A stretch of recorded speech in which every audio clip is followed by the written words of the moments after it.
Autodesk Character Generator. Creating character on your own requires much more experience than just creating objects. Luckily, they're a free platform to create some custom characters online. One of them is the Autodesk Character Creator. It is simple and easy to use. The Autodesk Character Generator lets you customize a wide variety of character features, including face, body type, and clothing. Generate high-quality characters optimized for different platforms, whether for gaming, animation, or XR applications. Export models in formats like FBX or OBJ, ready for rigging and animation in other software like Maya or Blender. Let's watch a video demonstrating Autodesk Character Generator. All right, so we're going to get into a little bit of rigging, and an easy way to start this is to practice with a creation that is not yours, but one that has been formed with the purpose of rigging in mind. And so here we used Autodesk Character Generator, and you can see I have a few that I've already formed here. And I've also taken some of those and generated them into fully rigged characters. But for right now, let's go ahead and get started with some of the basics. First, you have to go to Autodesk Character Generator. You'd sign in, use your student ID, your Round Rock ISD ID, and your password. Everyone should have one already set up with Autodesk, so there shouldn't be any problems there. And you'll pull up a screen like this, obviously without these already created. So to get started, I'm going to go to New, and you have basically some generic forms here ready to go. And so these guys are ready to be customized however you want. And so I'm going to start with this guy here and customize them. Now, something to notice is that there's other forms up here, but you see the little swirly symbols here? That means those are extra. Basically, they're premium, and you have to purchase these different body types. So I'm going to stick with the standard and customize that. And so I got the standard head here, and you'll see that here's his face, Stefan here. But what's interesting is that I can create combinations of what this guy could look like. So he's got a pretty generic head there, but what if I took something a little bit more defined, like Gilbert here, and dragged it into this section? So now I have an option here where I can slide the head shape. You see how that changes. So I'm in the head shape right here. So it's more like Gilbert, more like Stefan or Steven, and then you can adjust as you need to. So maybe somewhere like in between would be interesting. And then I can go down to the eyes, and the same thing applies. Which eyes do I prefer? Maybe I want some crazy eyes, like Gilbert's got some crazy things happening there, so I'll do that. Go down to the ears, and so on. So you can kind of customize this how you need to. Mouth, chin,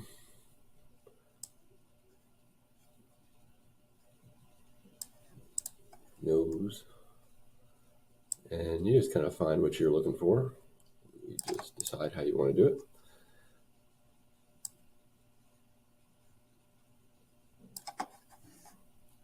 So I'm kind of like all over the place, kind of pick and choose. So every character is going to end up looking very different.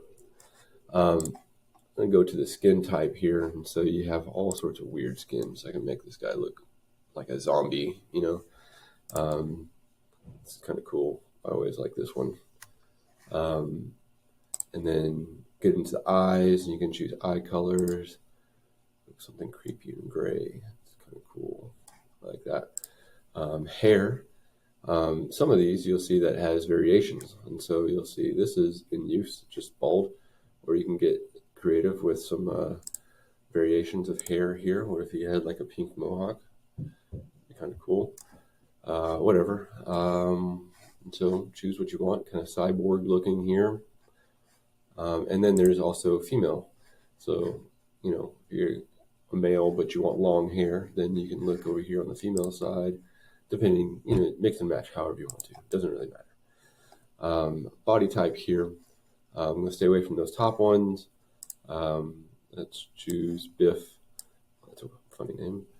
And let's choose, ooh, that's kind of creepy, Mr. Bones. Lawrence is kind of creepy too. I'm not going to get into a whole lot of this, but you can also go through and change the body type. See how you can kind of alter what's there in the middle. So I'm going to stick with this and keep everything the same, but you can take a look here and you can spin your character around and get an idea of what they look like from different angles. So turn it around. It's really slow though, because it's not really generated all the way yet. So go through here, check out what you want. Then you also get some clothes. You can dress them up in female clothes. That'd be kind of funny. But I'm going to stick with something like this. Now I'm on the shirt with the clothes. And I got shorts here or pants, whichever. That's interesting. I don't remember that option before. But there's some military stuff happening there. And how about some boots? And pretty soon, there we go. Got them all done. So this is what he looks like. Say I'm all finished here. I've gone through these and customized how I want it. I'm going to go ahead and finish here. And I'm going to say pink zombie. Just to know a little brief description about him. And then okay. And now what's happening here is that it's going to take some time and it's going to generate this. It's not generating it, it's loading it up into your character designs. So it's going to take some time here and then let that work its way through. Because this is being done in the cloud or on the site, this is something that you can close out of, come back to later, and it will hopefully have loaded up all the way. But once this is done here, what we'll do is go into generated characters and create something that we can save for opening in Maya later. So I'm going to pause this right now until this is done. All right, so my character now is showing up here, Pink Zombie. Here he is. And what I want to do now is take a look. I'm going to edit, see what, if I need to make some changes, I can always go back and do that. I'm going to cancel that and go back into the character generator. So now, let's see. I'm going to go into, let's say I'm happy with the way he looks. Everything looks good. I'm now going to click on Generate Character. And this pops up, and I can give him a set height. 178 is going to be a really big, tall character. I'm going to leave that alone because it doesn't really matter for what we're going to do with this. Poly resolutions, look, it's already like default is for a charged one, so I'm going to put it on low. So we're going to go low poly on this. We're going to keep it at quads. I want it that Maya file, so make sure that that is checked. Textures, I'm going to show close, specular map, and normal map. Facial expressions are just going to be none, so we're not going to deal with a facial bone rigging. Skeletal resolution, I'm going to keep as medium. Character orientation Y up, that's the orientation of Maya, so I'm going to keep it as that. I'm going to click on generate. And so now it's going to take some minutes to do this. So it's not like you can just immediately load it into Maya. You have to create all these settings so it knows what assets to open up into Maya. So this is going to take some more time. Like I said, several minutes and that little warning that popped up. So again, this is something that you can do. You can generate it, close it down, do something else, come back to it, and I'm going to pause this, and then we'll get it when it actually has generated this character. So here we go. I'm going to pause.